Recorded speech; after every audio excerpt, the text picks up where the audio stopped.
가톨릭 평신도가 만드는 가톨릭 중심의 소셜 방송 가다TV.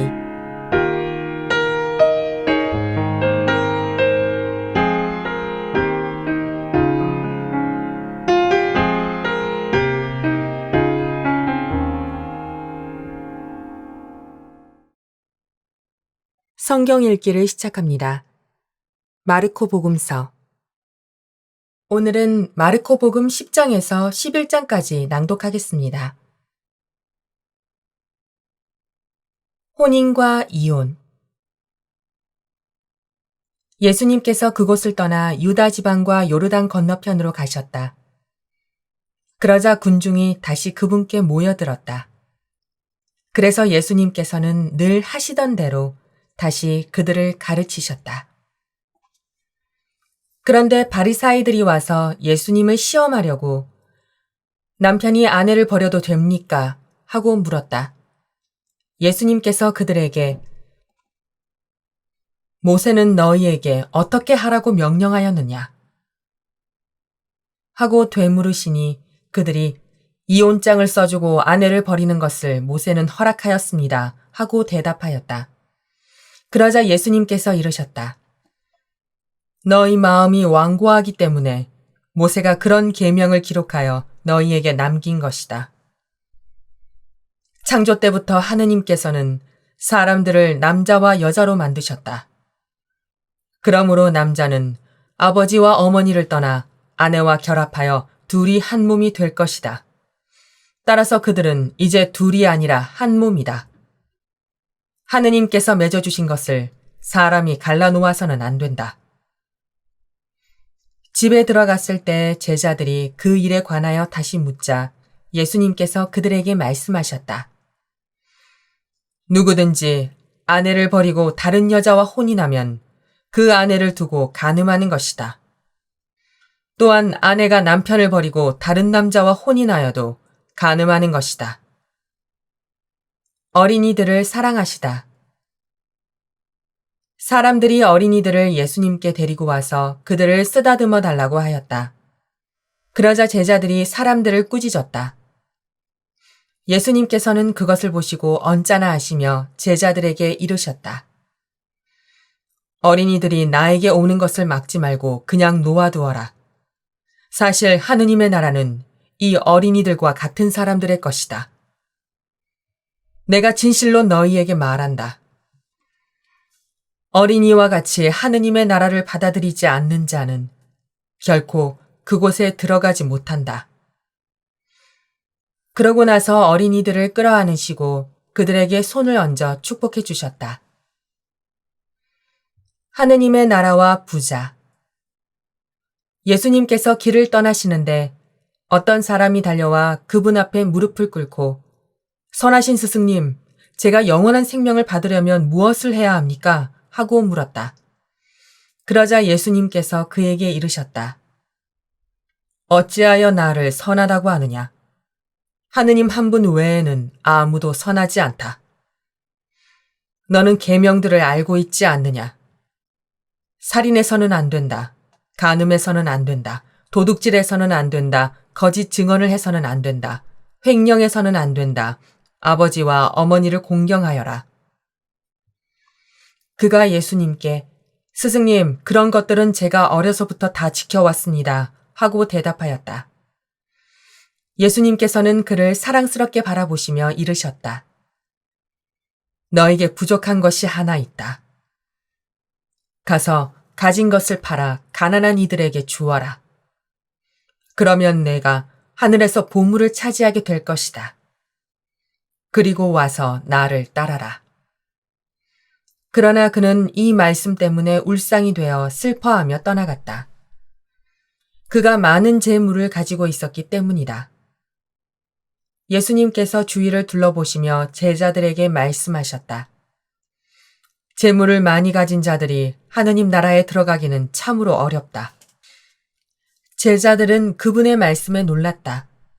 그러나 예수님께서는 그들에게 거듭 말씀하셨다. 얘들아, 하느님 나라에 들어가기는 참으로 어렵다. 부자가 하느님 나라에 들어가는 것보다 낙타가 바늘 귀로 빠져나가는 것이 더 쉽다.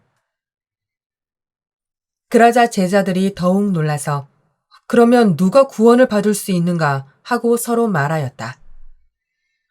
예수님께서는 그들을 바라보며 이르셨다. 사람에게는 불가능하지만 하느님께는 그렇지 않다. 하느님께는 모든 것이 가능하다. 따름과 보상. 그때 베드로가 나서서 예수님께 말하였다. 보시다시피 저희는 모든 것을 버리고 스승님을 따랐습니다. 예수님께서 말씀하셨다. 내가 진실로 너희에게 말한다. 누구든지 나 때문에 또 복음 때문에 집이나 형제나 자매, 어머니나 아버지, 자녀나 토지를 버린 사람은 현세에서 박해도 받겠지만 집과 형제와 자매와 어머니와 자녀와 토지를 100배나 받을 것이고 내세에서는 영원한 생명을 받을 것이다. 그런데 첫째가 꼴찌 되고 꼴찌가 첫째 되는 이들이 많을 것이다. 순환과 부활을 세 번째로 예고하시다. 그들이 예루살렘으로 올라가는 길이었다. 예수님께서는 제자들 앞에 서서 가고 계셨다. 그들은 놀라워하고 또 뒤따르는 이들은 두려워하였다. 예수님께서 다시 12 제자를 데리고 가시며 당신께 닥칠 일들을 그들에게 말씀하기 시작하셨다. 보다시피 우리는 예루살렘으로 올라가고 있다. 거기에서 사람의 아들은 수석 사제들과 율법학자들에게 넘겨질 것이다. 그러면 그들은 사람의 아들에게 사형을 선고하고 그를 다른 민족 사람들에게 넘겨 조롱하고 침뱉고 채찍질하고 나서 죽이게 할 것이다. 그러나 사람의 아들은 사흘 만에 다시 살아날 것이다. 출세와 섬김. 제베데오의 두 아들 야고보와 요한이 예수님께 다가와 스승님, 저희가 스승님께 청하는 대로 저희에게 해주시기를 바랍니다 하고 말하였다. 예수님께서 그들에게 내가 너희에게 무엇을 해주기를 바라느냐 하고 물으시자 그들이 스승님께서 영광을 받으실 때 저희를 하나는 스승님 오른쪽에 하나는 왼쪽에 앉게 해주십시오 하고 대답하였다. 예수님께서 그들에게 너희는 너희가 무엇을 청하는지 알지도 못한다. 내가 마시는 잔을 너희가 마실 수 있으며 내가 받는 세례를 너희가 받을 수 있느냐 하고 물으셨다. 그들이 할 수 있습니다 하고 대답하자 예수님께서 그들에게 말씀하셨다. 내가 마시는 잔을 너희도 마시고 내가 받는 세례를 너희도 받을 것이다. 그러나 내 오른쪽이나 왼쪽에 앉는 것은 내가 허락할 일이 아니라 정해진 이들에게 돌아가는 것이다. 다른 10 제자가 이 말을 듣고 야고보와 요한을 불쾌하게 여기기 시작하였다. 예수님께서는 그들을 가까이 불러 이르셨다. 너희도 알다시피 다른 민족들의 통치자라는 자들은 백성 위에 군림하고 고관들은 백성에게 세도를 부린다. 그러나 너희는 그래서는 안 된다. 너희 가운데에서 높은 사람이 되려는 이는 너희를 섬기는 사람이 되어야 한다. 또한 너희 가운데에서 첫째가 되려는 이는 모든 이의 종이 되어야 한다. 사실 사람의 아들은 섬김을 받으러 온 것이 아니라 섬기러 왔고 또 많은 이들의 몸값으로 자기 목숨을 바치러 왔다. 예리코에서 눈먼이를 고치시다. 그들은 예리코에 들어갔다. 예수님께서 제자들과 많은 군중과 더불어 예리코를 떠나실 때 티메오의 아들 바르티메오라는 눈먼 거지가 길가에 앉아 있다가 나자렛 사람 예수님이라는 소리를 듣고 다윗의 자손 예수님, 저에게 자비를 베풀어 주십시오 하고 외치기 시작하였다. 그래서 많은 이가 그에게 잠자코 있으라고 꾸짖었지만 그는 더욱 큰 소리로 다윗의 자손이시여 저에게 자비를 베풀어 주십시오 하고 외쳤다. 예수님께서 걸음을 멈추시고 그를 불러오너라 하셨다. 사람들이 그를 부르며 용기를 내어 일어나게 예수님께서 당신을 부르시네 하고 말하였다. 그는 겉옷을 벗어던지고 벌떡 일어나 예수님께 갔다. 예수님께서 내가 너에게 무엇을 해주기를 바라느냐 하고 물으시자 그 눈머니가 스승님, 제가 다시 볼 수 있게 해주십시오 하였다. 예수님께서 그에게 가거라. 내 믿음이 너를 구원하였다 하고 이르시니 그가 곧 다시 보게 되었다. 그리고 그는 예수님을 따라 길을 나섰다. 11장 예루살렘에 입성하시다. 그들이 예루살렘 곧 올리브산 근처 베파게와 베타니아에 가까이 이르렀을 때 예수님께서 제자 둘을 보내며 말씀하셨다. 너희 맞은 쪽 동네로 가거라. 그곳에 들어가면 아직 아무도 탄 적이 없는 어린 나귀 한 마리가 매여 있는 것을 곧 보게 될 것이다. 그것을 풀어 끌고 오너라. 누가 너희에게 왜 그러는 거요 하거든 주님께서 필요하셔서 그러는데 곧 이리로 돌려보내신답니다 하고 대답하여라. 그들이 가서 보니 과연 어린 나귀 한 마리가 바깥 길 쪽으로 난 문 곁에 매여 있었다. 그래서 제자들이 그것을 푸는데 거기에 서 있던 이들 가운데 몇 사람이 왜 그 어린 나귀를 푸는 거요 하고 물었다. 제자들이 예수님께서 일러주신 대로 말하였더니 그들이 막지 않았다. 제자들은 그 어린 나귀를 예수님께 끌고 와서 그 위에 자기들의 겉옷을 얹어 놓았다.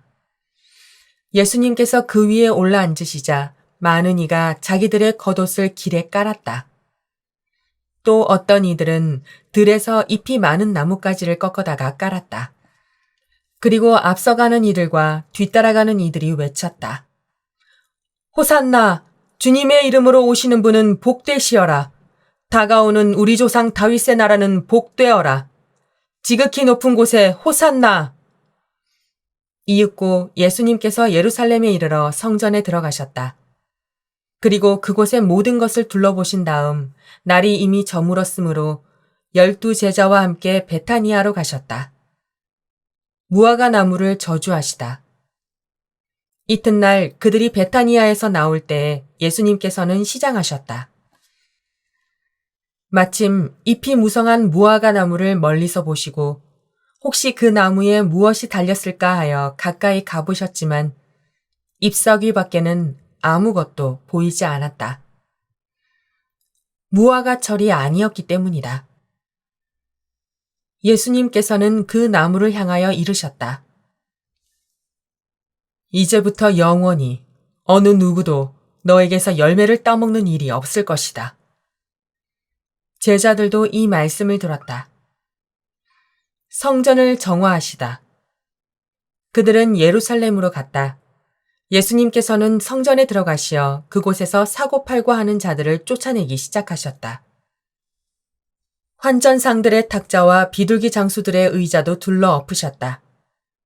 또한 아무도 성전을 가로질러 물건을 나르지 못하게 하셨다. 그리고 그들을 가르치시며 이렇게 말씀하셨다.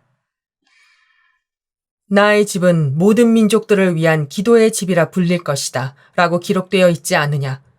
그런데 너희는 이곳을 강도들의 소굴로 만들어버렸다.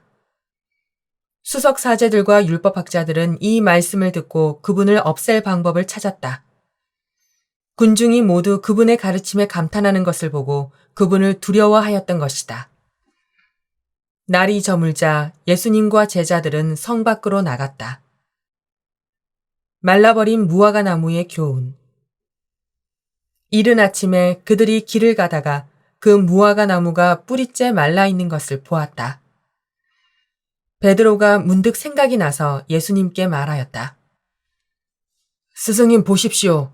스승님께서 저주하신 무화과 나무가 말라버렸습니다.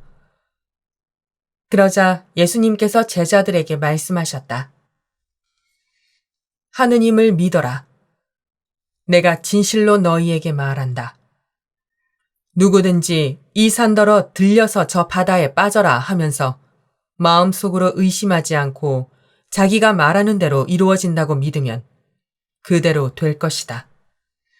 그러므로 내가 너희에게 말한다. 너희가 기도하며 청하는 것이 무엇이든 그것을 이미 받은 줄로 믿어라.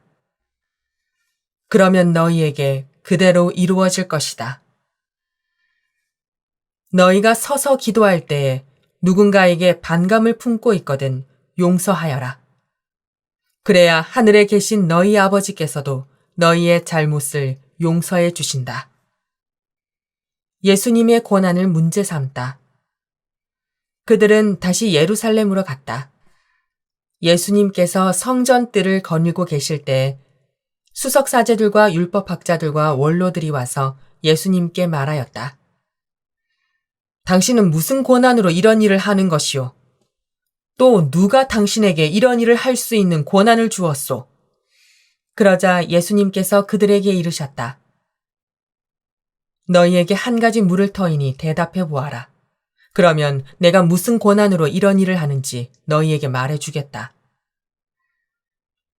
요한의 세례가 하늘에서 온 것이냐, 아니면 사람에게서 온 것이냐?